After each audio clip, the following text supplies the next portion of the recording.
You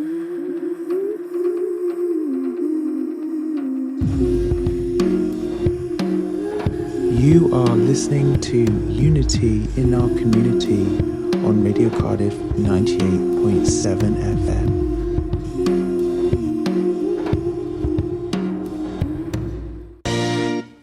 That was Amy Winehouse, Monkey Man. Hello and welcome to the show. My name is Jessie Grace and you are listening to Radio Cardiff 98.7 FM. And today in the studio with me is my guest Lisa. Hi Lisa. Hi Jessie. How are you today? I'm fine. The sun has come out for us today, which is really, really lovely. Because I actually got to put some washing out for a second, which was pretty good, seeing it's been quite damp recently. So Lisa, you are from Do No Harm, Wales. I am indeed. Yeah, so tell us all about it. Like, how did it start and what's it all about? Right, okay, big question. Do No Harm Wales is a group of NHS professionals that got together over the last sort of 5 or 6 years after whistleblowing.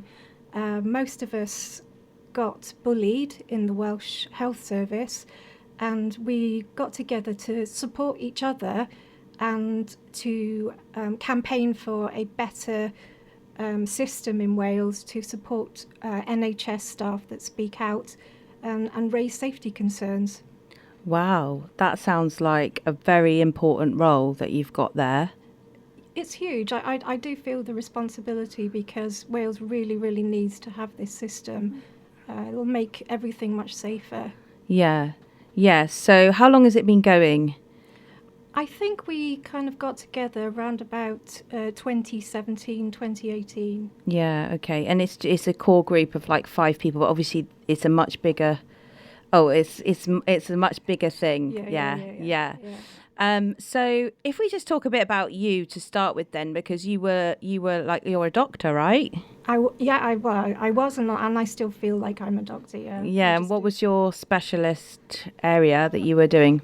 Okay, so I trained as a general practitioner, and then I became a child psychiatrist, and I did that for approximately 20 years. Wow, gosh! So you could have been, you could literally have been my GP. Well, maybe. Yeah. So something that I really admire, because obviously that's a lot of training. So that was your whole career. Yeah. And when did you start having issues at work, like within the career? Okay, so I worked in children's psychiatry, and I would say that children's psychiatry is never particularly it's not as sexy, let's say, as cardiac surgery. So we were never particularly well funded.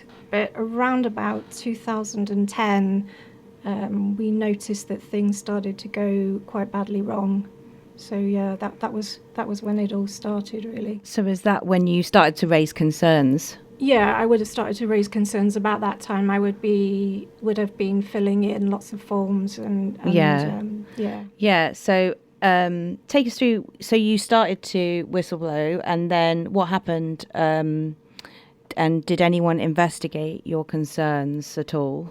So to begin with, I would have been raising concerns to my line manager, that's my immediate boss, and filling in forms to alert them to the fact that things weren't going quite as they should do. And that went on for quite some time, and eventually there was a crisis. And by this time, I think I'd alerted everybody I could within the health board. And so I decided to contact my MP and tell them that, this, that and the other's going wrong. So, yeah. Do you think it was normal for concerns to be ignored? I mean, that sounds like you were doing all the correct things that you were supposed to do. Being fair, I'm not sure, some of them, I'm not sure how they could have put it right. Okay. There were issues that were probably too difficult, but yeah, if you whistleblow, one thing, if anyone's listening here and they are thinking of whistleblowing or have whistleblown, I would say 90% of the time the issues that you raise won't be investigated by anybody. That's sad. So that's obviously why you have started campaigning. Right, yeah, correct. Yeah, so what is the aim? What is the ultimate goal, and how are you going to get to... Because basically you're raising safety concerns, correct? Like, absolutely. as in, is it safe? Like, what were the... I mean, are you saying that people are in danger because basically of... What is the reason? Is it funding? Is it lack of training? What kind of... So you've asked me a few questions there. So first of all, are people in danger? I think by the time you actually whistleblow and use the Public Interest Disclosure Act, you are pretty sure that people's lives are at risk, and certainly that was the case for me.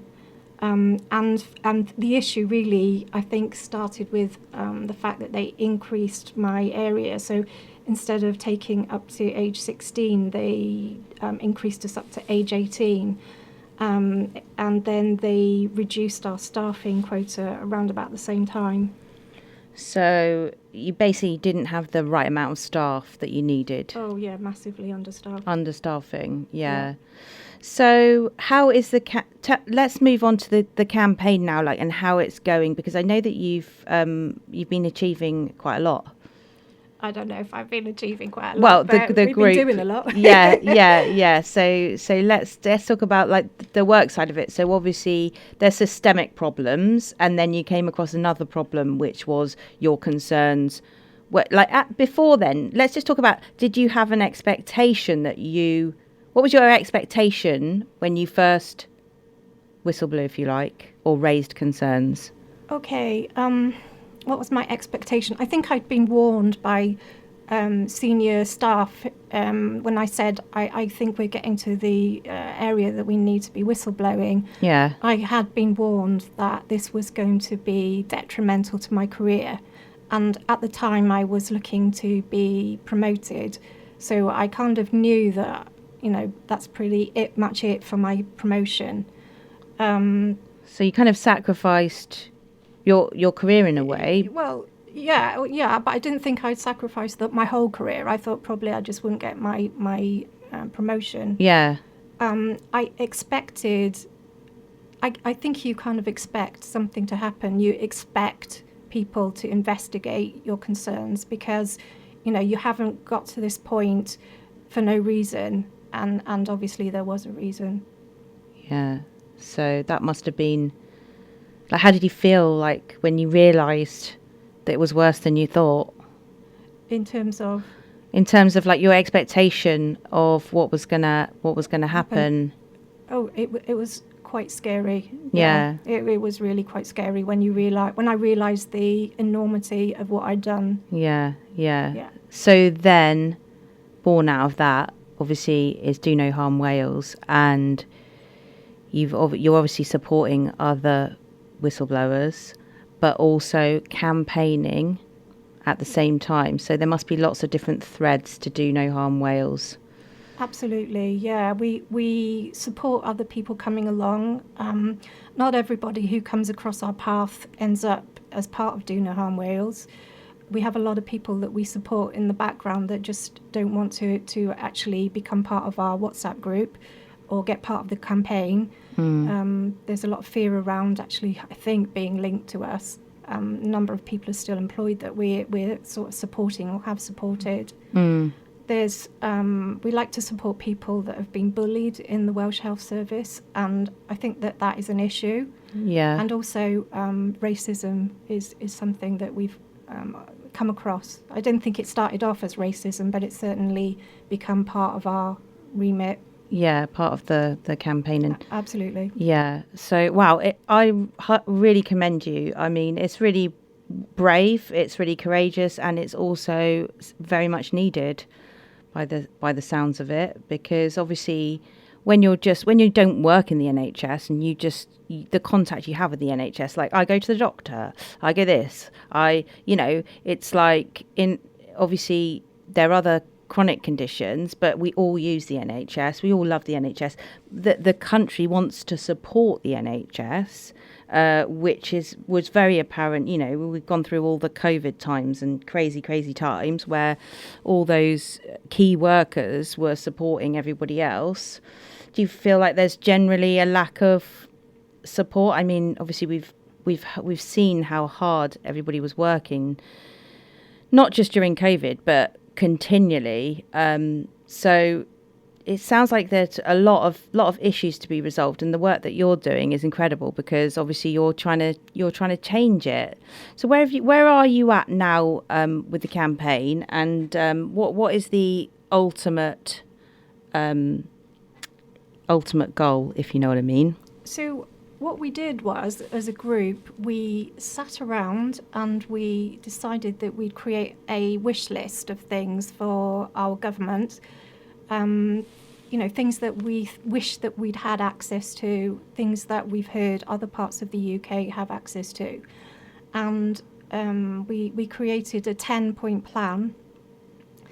Some of it is just like really, really basic stuff. For example, having somebody to phone when you're wanting to discuss these sort of issues, having support, for example.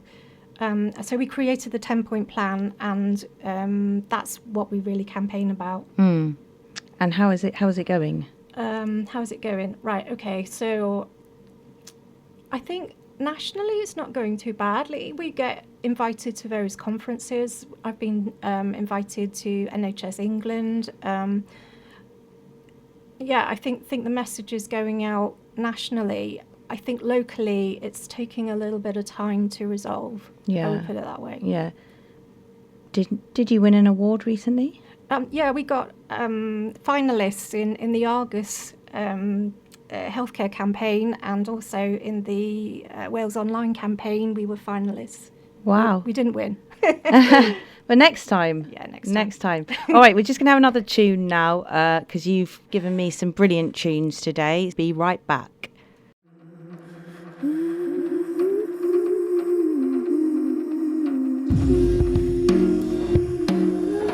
You are listening to Unity in Our Community on Radio Cardiff 98.7 FM.